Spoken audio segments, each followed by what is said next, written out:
In reviewing the cycling motion, we see the lower body becomes an integrated unit where the joints of the ankle, foot, knee, and lumbopelvic hip complex create a cascade through joints, angles, levers, and rotation to express acceleration and velocity. Let's take a closer look. Beginning at the foot, we find it secured into the pedal clips, which is the first base of support. The ankle, a gliding joint, is comprised of the tibio-talar and subtalar joints. These joints become a stable base of support and it allows forces to uphold during movement. Plantar flexion and inversion occur during the downward motion of the pedaling, and this concentric motion is produced by the posterior lower leg muscles. On the contrary, the upper rotation is produced by dorsiflexion and eversion with help from the anterior lower leg muscles. A hinge joint, the knee primarily rotates around one axis in flexion and extension in the sagittal plane. Relevant to the motion of cycling, the knee will flex approximately 90 degrees during the upward phase of the ergometer. The hamstring complex will flex the knee with assistance from the gastrocnemius and popliteus. During the downward phase, the quadricep muscles, known as the knee extensors, will act upon the joint in synchrony with the opposing action of the contralateral knee. This can be seen during the cycling motion. The hip is a ball and socket joint comprised of the head of the femur and the acetabulum. In this video, it is apparent that the hip moves primarily in the sagittal plane through flexion and extension. During the upward motion, the hip performs slight external rotation with abduction in flexion and slight internal rotation with adduction in extension. The muscles responsible for flexion are the iliopsoas, rectus femoris, tensor fasciae lata, and sartorius. Contributing to abduction and external rotation are the gluteus medius and the deep six external rotators, which can be seen here. The lumbar spine moves in all three planes, although with much more limitation than the thoracic spine. Flexion provides the largest degree of motion, which can be beneficial to a cyclist as it allows them to become more aerodynamic. While in flexion, the thoracolumbar fascia is known for providing dynamic stability in the complex during movements, including the cyclist. It is worthy to note that while the lumbar spine does not offer a vast range of motion, the little that is offered is an integral part of a fluent cycling pattern. Position, velocity, and acceleration are all important concepts to understand when considering movement patterns. During cycling, angular displacement describes the position of a single point on both the bike tire and crank during rotation.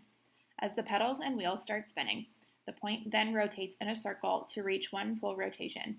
The quantity is commonly measured in minutes and is referred to as the cycling cadence. Next, angular velocity occurs as the pedal crank and wheels rotate around an axis at a specific speed. Velocity values can increase or decrease depending on how fast or slow the cyclist pedals. Finally, acceleration and deceleration occur when the cyclist increases or decreases their pedaling cadence over time. For example, speeding up to reach an optimal velocity after being stopped at a red light can be considered acceleration. Unfortunately, there are several factors that may influence position, velocity, and acceleration during cycling, which may include the bike's fit and the associated joint angles, air resistance, friction of the riding surface, and gear level resistance. One common error that affects cycling biomechanics and may influence an injury is the fit of the bike. When the proper joint angles are not achieved, the muscles will not be able to effectively produce power to propel the bike forward at an optimal speed. This image shows what the joint angles should look like on a properly fitted bike. Let's look at the seat height, for example. When the seat height is increased, hip, knee, and ankle flexion decrease, changing the joint angle and the length to tension ratio of the musculature. As a result, cadence, angular velocity, and overall power output may decrease due to the extension or lengthening of the leg. This can be attributed to the idea that objects that are farther away from the axis must produce more power to travel further and faster. Cadence can also be a factor that affects biomechanics and risk injury. It is common for novice cyclists to pedal slower on a tougher gear. However, elite cyclists find it beneficial to keep their cadence between 90 and 110 on an easier gear.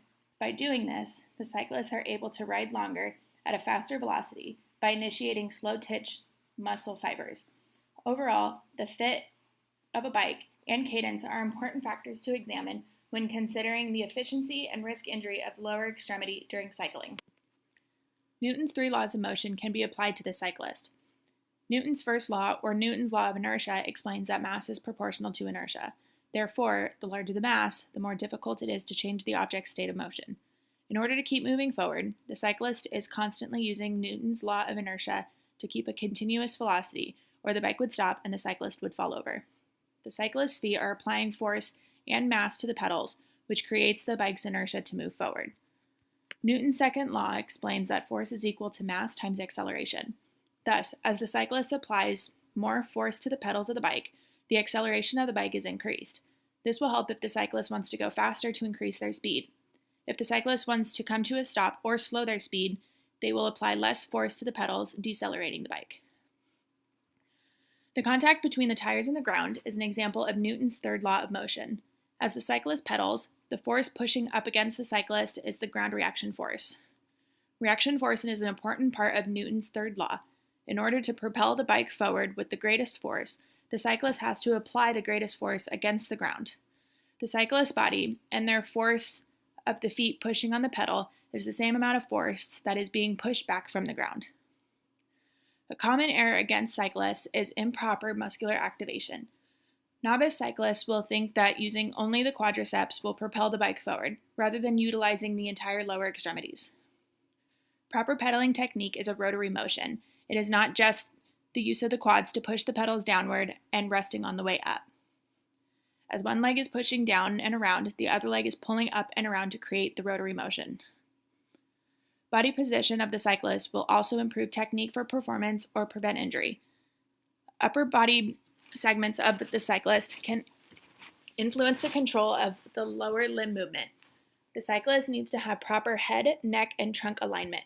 If not, there could be adverse effects of the upper body's control of leg movement that can lead to injury or poor performance, as the upper body influences neuromuscular control of the legs during cycling. However, whether the cyclist is riding upward or with a flexed trunk, the upper body orientation does not interfere with the lower extremity kinematics. The concept of riding a bike may be simple. However, from a biomechanical standpoint, there are many factors that allow for a cyclist to be a more efficient rider, whether they are a novice rider who enjoys riding for fun or a competitive cyclist training for a race.